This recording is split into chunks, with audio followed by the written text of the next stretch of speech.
Welcome back, dear friends. This is Chapter 4 of the Think and Grow Rich book, written by Napoleon Hill. Autosuggestion. The medium for influencing the subconscious mind. Before we start, please don't forget to subscribe, and comment below, which book should we read next. Now let's get started. Autosuggestion is a term that applies to all suggestions and all self-administered stimuli which reach one's mind through the five senses. Stated in another way, autosuggestion is self-suggestion. It is the agency of communication between that part of the mind where conscious thought takes place, and that which serves as the seat of action for the subconscious mind.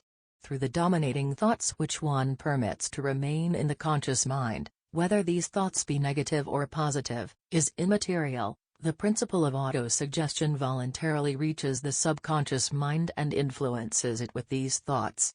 No thought, whether it be negative or positive, can enter the subconscious mind without the aid of the principle of autosuggestion, with the exception of thoughts picked up from the ether.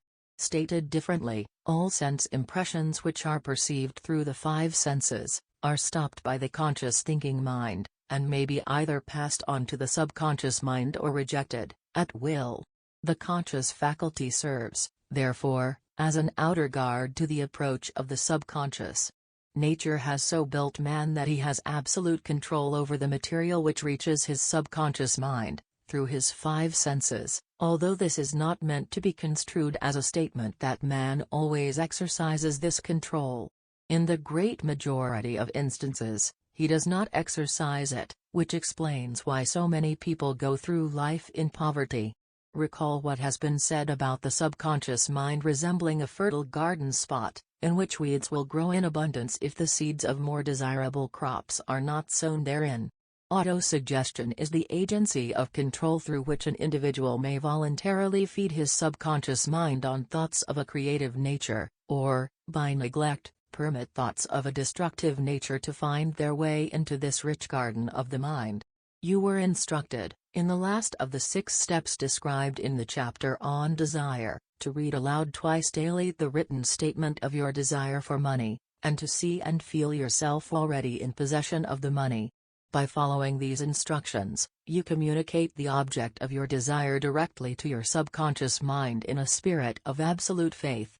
Through repetition of this procedure, you voluntarily create thought habits that are favorable to your efforts to transmute desire into its monetary equivalent.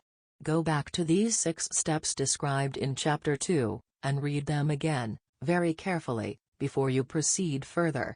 Then, when you come to it, read very carefully the 4 instructions for the organization of your mastermind group, described in the chapter on organized planning. By comparing these 2 sets of instructions with that which has been stated on autosuggestion, you, of course, will see that the instructions involve the application of the principle of autosuggestion. Remember, therefore, when reading aloud the statement of your desire, through which you are endeavoring to develop a money consciousness, that the mere reading of the words is of no consequence, unless you mix emotion, or feeling with your words. If you repeat 1,000,000 times the famous Emile Coué formula, day by day, in every way, I am getting better and better, without mixing emotion and faith with your words, you will experience no desirable results. Your subconscious mind recognizes and acts upon only thoughts that have been well mixed with emotion or feeling. This is a fact of such importance as to warrant repetition in practically every chapter, because the lack of understanding of this is the main reason the majority of people who try to apply the principle of autosuggestion get no desirable results. Plain, unemotional words do not influence the subconscious mind. You will get no appreciable results until you learn to reach your subconscious mind with thoughts, or spoken words that have been well emotionalized with belief. Do not become discouraged, if you cannot control and direct your emotions the first time you try to do so. Remember, there is no such possibility as something for nothing. The ability to reach, and influence your subconscious mind has its price, and you must pay that price. You cannot cheat, even if you desire to do so. The price of the ability to influence your subconscious mind is everlasting persistence in applying the principles described here. You cannot develop the desired ability for a lower price. You, and you alone, must decide whether or not the reward for which you are striving, the money consciousness, is worth the price you must pay for it in the effort. Wisdom and cleverness alone will not attract and retain money except in a few very rare instances, where the law of averages favors the attraction of money through these sources. The method of attracting money described here does not depend upon the law of averages. Moreover, the method plays no favorites. It will work for one person as effectively as it will for another. Where failure is experienced, it is the individual, not the method, which has failed. If you try and fail, make another effort, and still another, until you succeed. Your ability to use the principle of autosuggestion will depend, very largely, upon your capacity to concentrate upon a given desire until that desire becomes a burning obsession. When you begin to carry out the instructions in connection with the 6 steps described in the 2nd chapter, it will be necessary for you to make use of the principle of concentration. Let us here offer suggestions for the effective use of concentration. When you begin to carry out the first of the 6 steps, which instructs you to fix in your own mind the exact amount of money you desire, hold your thoughts on that amount of money by concentration, or fixation of attention, with your eyes closed, until you can actually see the physical appearance of the money. Do this at least once each day. As you go through these exercises, follow the instructions given in the chapter on faith, and see yourself actually in possession of the money. Here is a most significant fact: the subconscious mind takes any orders given it in a spirit of absolute faith, and acts upon those orders, although the orders often have to be presented over and over again, through repetition, before they are interpreted by the subconscious mind. Following the preceding statement, consider the possibility of playing a perfectly legitimate trick on your subconscious mind, by making it believe, because you believe it, that you must have the amount of money you are visualizing, that this money is already awaiting your claim, that the subconscious mind must hand over to you practical plans for acquiring the money which is yours. Hand over the thought suggested in the preceding paragraph to your imagination, and see what your imagination can, or will do, to create practical plans for the accumulation of money through transmutation of your desire. Do not wait for a definite plan, through which you intend to exchange services or merchandise in return for the money you are visualizing, but begin at once to see yourself in possession of the money, demanding and expecting meanwhile, that your subconscious mind will hand over the plan, or plans you need. Be on the alert for these plans, and when they appear, put them into action immediately. When the plans appear, they will probably flash into your mind through the 6th sense, in the form of an inspiration. This inspiration may be considered a direct telegram, or message from infinite intelligence.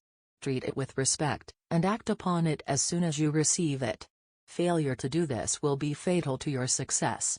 In the 4th of the 6 steps, you were instructed to create a definite plan for carrying out your desire, and begin at once to put this plan into action. You should follow this instruction in the manner described in the preceding paragraph. Do not trust to your reason when creating your plan for accumulating money through the transmutation of desire. Your reason is faulty. Moreover, your reasoning faculty may be lazy, and, if you depend entirely upon it to serve you, it may disappoint you. When visualizing the money you intend to accumulate, with closed eyes, see yourself rendering the service, or delivering the merchandise you intend to give in return for this money. This is important. Summary of instructions. The fact that you are reading this book is an indication that you earnestly seek knowledge. It is also an indication that you are a student of this subject. If you are only a student, there is a chance that you may learn much that you did not know, but you will learn only by assuming an attitude of humility. If you choose to follow some of the instructions but neglect or refuse to follow others, you will fail. To get satisfactory results, you must follow all instructions in the spirit of faith. The instructions given in connection with the 6 steps in the 2nd chapter will now be summarized, and blended with the principles covered by this chapter, as follows. First, go into some quiet spot, preferably in bed at night, where you will not be disturbed or interrupted. Close your eyes, and repeat aloud, so you may hear your own words, the written statement of the amount of money you intend to accumulate, the time limit for its accumulation, and a description of the service or merchandise you intend to give in return for the money. As you carry out these instructions, see yourself already in possession of the money. For example, suppose that you intend to accumulate $50,000 by the 1st of January, 5 years hence, that you intend to give personal services in return for the money, in the capacity of a salesman. Your written statement of your purpose should be similar to the following. By the first day of January, 19, I will have in my possession $50,000, which will come to me in various amounts from time to time during the interim. In return for this money, I will give the most efficient service of which I am capable, rendering the fullest possible quantity, and the best possible quality of service in the capacity of salesman of. Describe the service or merchandise you intend to sell. I believe that I will have this money in my possession. My faith is so strong that I can now see this money before my eyes. I can touch it with my hands. It is now awaiting transfer to me at the time, and in the proportion that I deliver the service, I intend to render in return for it. I am awaiting a plan by which to accumulate this money, and I will follow that plan when it is received.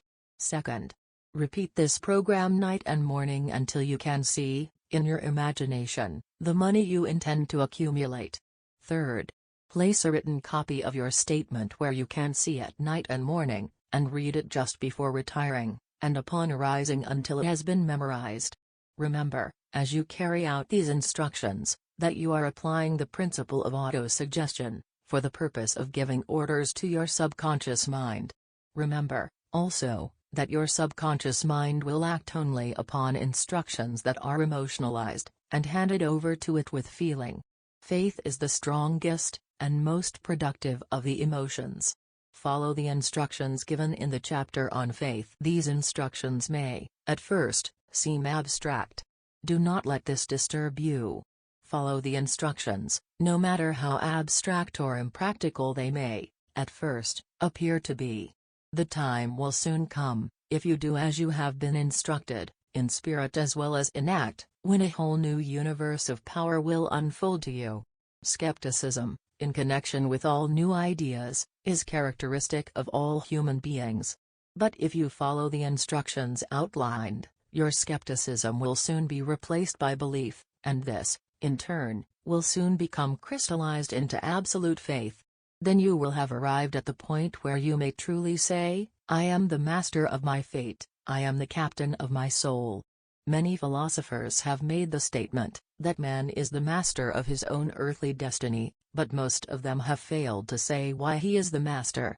The reason that man may be the master of his own earthly status, and especially his financial status, is thoroughly explained in this chapter. A man may become the master of himself, and of his environment, because he has the power to influence his own subconscious mind, and through it, gain the cooperation of infinite intelligence.